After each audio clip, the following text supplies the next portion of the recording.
Assalamualaikum warahmatullahi wabarakatuh. Anak soleh dan solehah, hari ini kita akan melanjutkan kisah tarik Khulafaur Rasyidin. Siapa nak?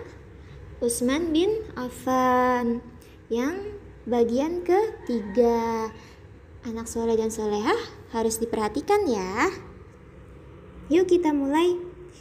Pencapaian di masa kekhalifahan Utsman bin Affan. Ketika Umar bin Al-Khattab wafat, kekhalifahan selanjutnya dipimpin oleh siapa yang ketiga? Khalifah ketiga, yaitu setelah Umar bin Al-Khattab adalah Utsman bin Affan. Pencapaian Utsman bin Affan dalam masa pemerintahannya memiliki jasa-jasa yang banyak dan besar. Pada masa Utsman bin Affan, Islam tersebar ke barat hingga wilayah Maroko, juga tersebar ke timur hingga ke Afghanistan, dan juga tersebar ke utara hingga sampai ke Armenia dan Azerbaijan. Utsman menerapkan kebijakan yang lebih longgar, tidak seketat di zaman pendahulunya, yaitu Umar bin Al-Khattab. Selama paruh pertama pemerintahannya, dunia Islam menikmati perdamaian internal, ketenangan, dan kemakmuran ekonomi. Jadi makmur ya di masa pencapaian kekhalifahan Utsman bin Affan.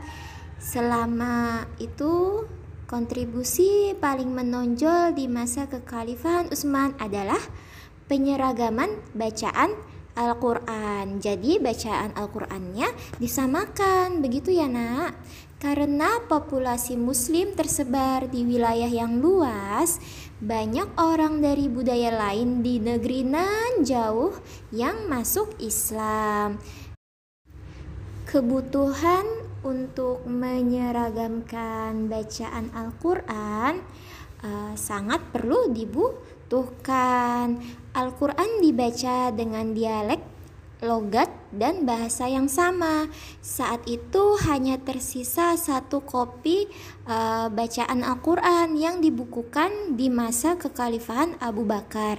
Jadi hanya ada satu Al-Quran yang berada peninggalan pada masa kekhalifahan Abu Bakar.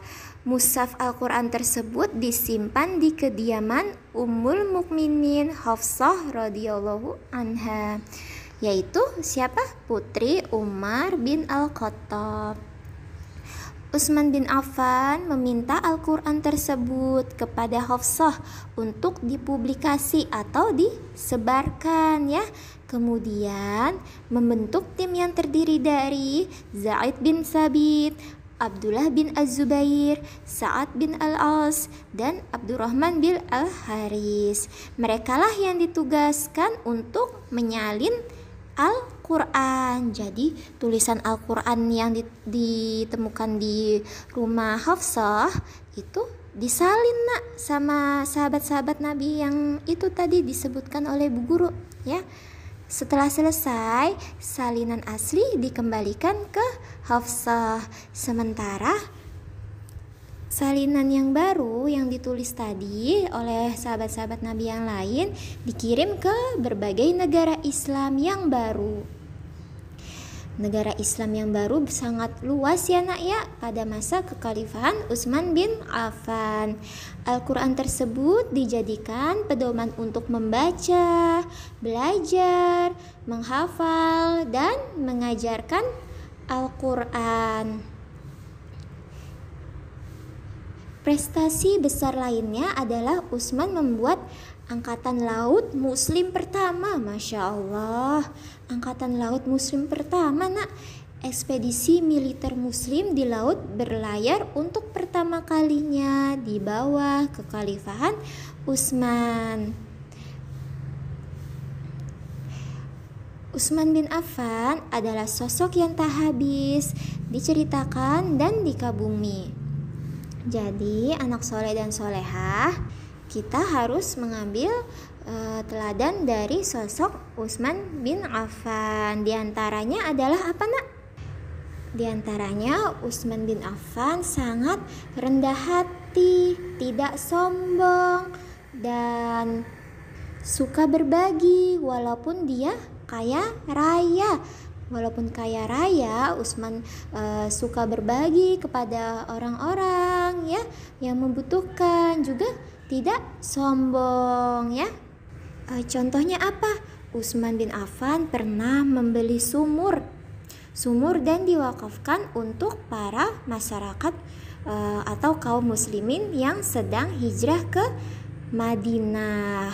Utsman juga pernah membeli banyak perlengkapan dan kebutuhan makanan, juga dibagikan secara gratis kepada kaum muslimin. Masya Allah. Utsman juga pernah menginfakkan harta 1000 dinar ya. 1000 dinar atau di zaman sekarang bisa diuangkan sekitar 2,3 miliar rupiah. Masya Allah. Menginfakkannya kepada untuk membiayai pasukan di masa-masa sulit, pasukan perang ya nak ya, pasukan perang kaum muslimin. Demikianlah kisah tarik Khulafaur Rasyidin Utsman bin Affan. Terima kasih untuk anak-anak yang sudah menyimak, kalian hebat. Masya Allah, barakallahu fiik. Wassalamualaikum warahmatullahi wabarakatuh.